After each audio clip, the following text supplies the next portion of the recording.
Bonjour, je suis Alan Rich, bienvenue à l'émission C'est dans la Bible. Nous sommes dans la dernière émission de la série concernant la conversion et la repentance. Donc là, nous parlons de la repentance et la semaine prochaine, cela va nous amener à recevoir l'Esprit de Dieu. Concernant la repentance, nous avons vu plusieurs points, je ne vais pas y revenir.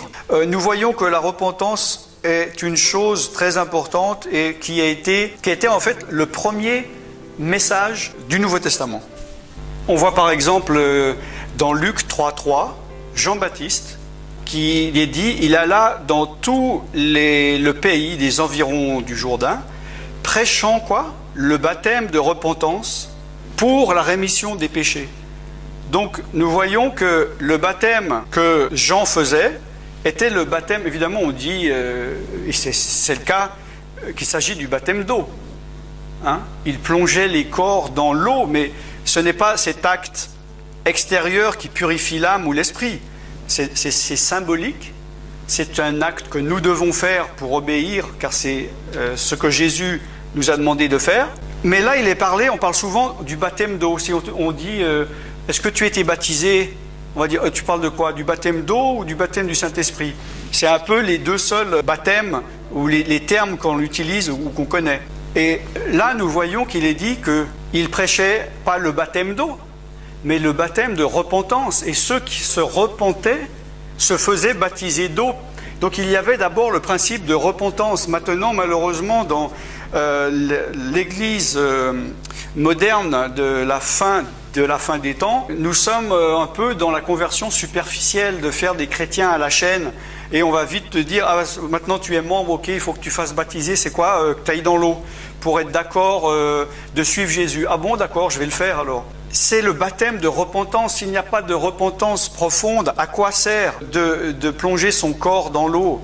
Si c'est pour après dire je n'avais pas vraiment compris ce que je faisais.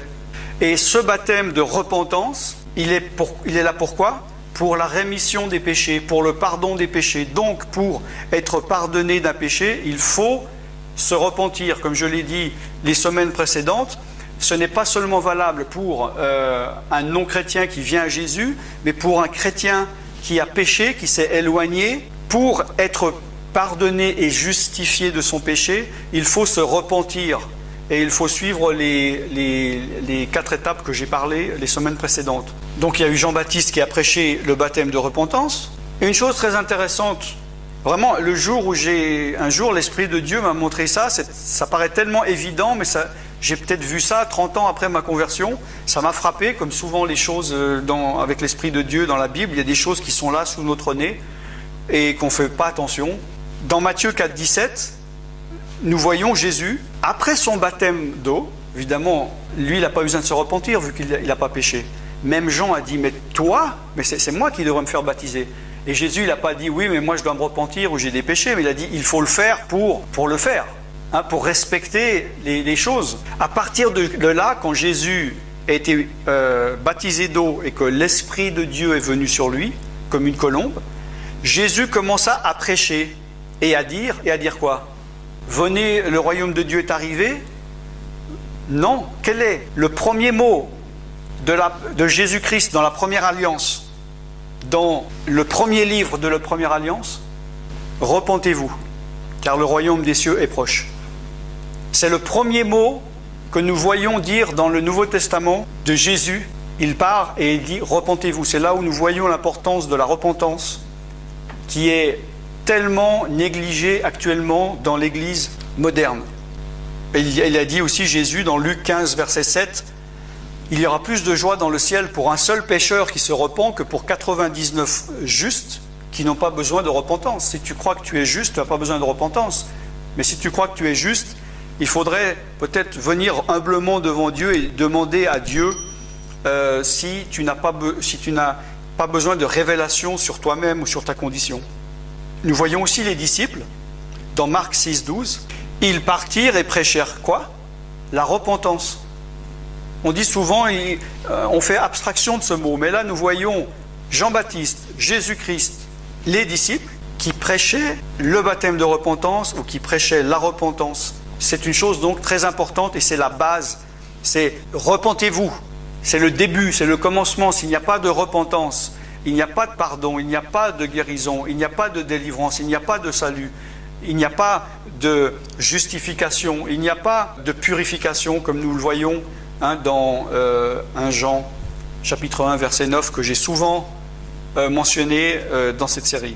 Évidemment, la prédication, le message de la repentance avait été aussi prophétisé. Ce n'est pas une chose nouvelle qui est venue avec le Nouveau Testament. La semaine passée, nous avons vu plusieurs versets de l'Ancien Testament. Dans Luc 24, versets 46 et 47, « Ainsi il est écrit, donc dans la première alliance, que le Christ souffrirait et qu'il ressusciterait des morts le troisième jour, et que la repentance et le pardon des péchés seraient prêchés en son nom, donc au nom de Jésus-Christ, à toutes les nations, en commençant par Jérusalem. » Donc, quand Jésus nous dit « prêchez la bonne nouvelle à toutes les nations », il faut prêcher la repentance et le pardon des péchés. C'est ça la bonne nouvelle. Dieu veut que tu te repentes de ton péché. Dans 2 Corinthiens 7, chapitre 7, versets 9 à 10, Paul dit « Je me réjouis à cette heure, non pas que tu as été attristé, mais que ta tristesse t'a porté à la repentance.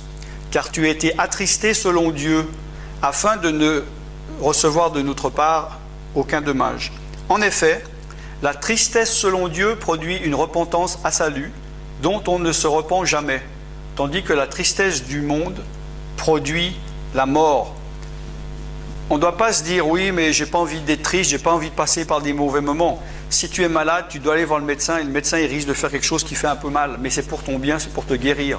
Si tu as péché, tu dois passer par la tristesse de la repentance. Si tu n'as pas de tristesse dans le péché que tu as fait, ce n'est pas une repentance profonde, elle ne va pas être durable. Tu vas dire, oups, par exemple dans l'exemple que j'avais donné dans l'autre message, si quand je vole un peu 5 € tous les jours à mon voisin et que je n'ai pas une repentance profonde, je vais dire, oups, oui, je suis triste de le voler, je vais arrêter 2-3 jours et après je vais recommencer parce que ce n'était pas une repentance profonde. Amen.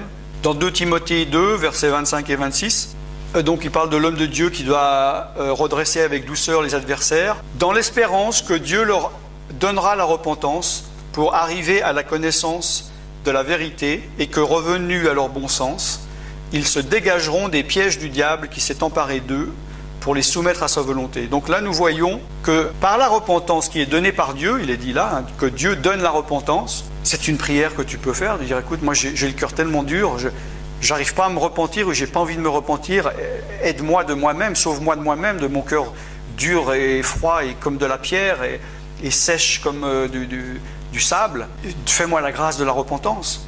Parce que cette repentance t'amènera à la connaissance de la vérité. La repentance va t'amener à avoir de la connaissance de la vérité et connaître la vérité, c'est la liberté. Et le fait de te repentir, en arrivant à la connaissance de la vérité, tu vas revenir à ton bon sens et tu arriveras à te dégager des pièges du diable qui s'est emparé de toi.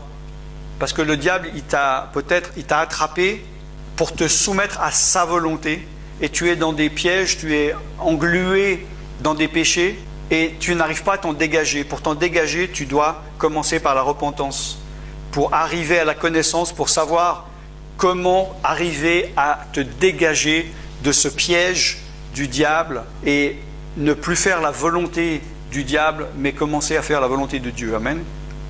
Dans Romains chapitre 2, verset 4, « Méprises-tu les richesses de sa bonté, de sa patience, de Dieu donc, ne reconnaissant pas que la bonté de Dieu te pousse à la repentance ?» La bonté de Dieu devrait te pousser à la repentance et non pas profiter de la bonté de Dieu. Amen. Dieu veut que nous parvenions tous à la repentance. Dans 2 Pierre, chapitre 3, verset 9, le Seigneur ne tarde pas dans l'accomplissement de la promesse, comme quelques-uns le croient, mais il use de patience envers toi, ne voulant pas que tu périsses, mais voulant que tu arrives à la repentance. Dieu veut, parce qu'il sait que tant que tu ne passes pas par la repentance, tu ne vas pas pouvoir aller plus loin, tu ne vas pas pouvoir te dégager du piège du diable. C'est un passage obligé, amen. Et dans Luc 13, 3, parce que si tu ne te repens pas, tu périras, amen. Il faut également pardonner au frère qui te fait du mal et qui se repent. Nous voyons dans Luc 17, 3, si ton frère a péché, reprends-le. S'il se repent, pardonne-lui.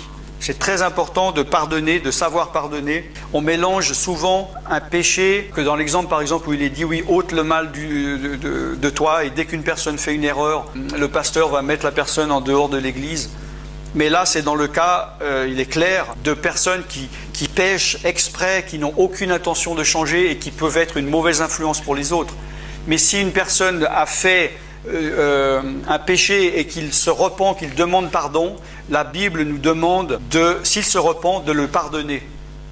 Hein, il faut que tu ailles de la grâce envers ton frère. Comment veux-tu que Dieu vivre la grâce de Dieu pour ta vie si toi tu n'arrives pas à avoir de la grâce et du pardon pour ton frère qui t'a offensé? Comme il est dit, hein, c'est la parabole de la personne où Jésus dit, il a remis une dette par exemple de 10 000 euros et il sort de là, il voit quelqu'un qui lui doit 10 euros et il lui dit maintenant tu vas payer sinon je jette en prison, et lui dit on t'a fait miséricorde, tu devrais faire miséricorde aux autres. Amen. Et si tu n'as pas compris, si tu n'as pas de grâce et de pardon envers les autres, c'est que tu n'as pas vraiment compris la grâce et le pardon que Dieu a eu envers toi, ou bien que tu n'arrives pas ou tu ne sais pas comment te pardonner. Donc nous allons conclure là-dessus. Ce qui va nous amener dans l'émission de la semaine prochaine à ne surtout pas manquer que l'étape après la repentance, donc ça te permettra de pouvoir mettre en pratique, c'est de pouvoir recevoir l'Esprit de Dieu. Puisqu'il est dit dans Actes 3, 19, 20, « Repens-toi et convertis-toi pour que tes péchés soient effacés, afin que des temps de rafraîchissement viennent de la part du Seigneur et qu'il envoie celui qui t'a été destiné, Jésus-Christ. » Amen. Donc, comme je l'ai dit tout à l'heure, le fait de se repentir, de se convertir et recevoir l'Esprit de Dieu, ce n'est pas seulement un message pour les non-convertis qui n'ont pas l'Esprit de Dieu, mais c'est vrai pour des personnes, des chrétiens, même si ça fait 5 ans, 10 ans, 15 ans, 20 ans, 30 ans que tu es chrétien, que tu as l'Esprit de Dieu, que tu prêches l'Évangile, que tu es pasteur, que tu parles en langue. Si tu as péché, tu t'es éloigné de Dieu et que tu as perdu cette joie, tu as perdu la puissance du Saint-Esprit, si tu reviens de tout ton cœur, si tu t'humilies, Dieu va te donner un rafraîchissement, va te redonner la joie de l'esprit. Malheureusement, peut-être que tes frères ne vont pas te pardonner. Je connais l'exemple, malheureusement, d'un frère d'une dénomination que je ne nommerai pas, qui avait été un pasteur élevé en responsabilité, et parce que pendant des années, hein, plus de 20 ans ou 30 ans, et parce qu'il avait trompé sa femme, quand il s'est repenti et qu'il est revenu, et personne n'a voulu le pardonner, toutes les portes se sont fermées, plus personne n'a voulu avoir affaire avec lui, et il portait ce poids de péché. Mais comment peux-tu ne pas pardonner un péché que Dieu a pardonné? Comment ne peux-tu pas montrer de la grâce et du pardon alors que où serais-tu toi si Dieu ne t'avait pas fait la grâce ou le pardon? Si c'est le cas, c'est que tu te mets en dessus de lui, ou que tu penses que tu es justifié par tes propres œuvres, ou que tu n'es pas pécheur. Dans ce cas, il faut que tu te repentes. J'espère que ces séries des dernières semaines sur la conversion et la repentance t'ont fortifié et t'ont aidé, et je sais que ta vie va être et peut être complètement transformée si au moins tu mettras et tu vas mettre en pratique ce que tu viens d'entendre. Je suis Alain Rich et je vous dis à très bientôt. Bye bye.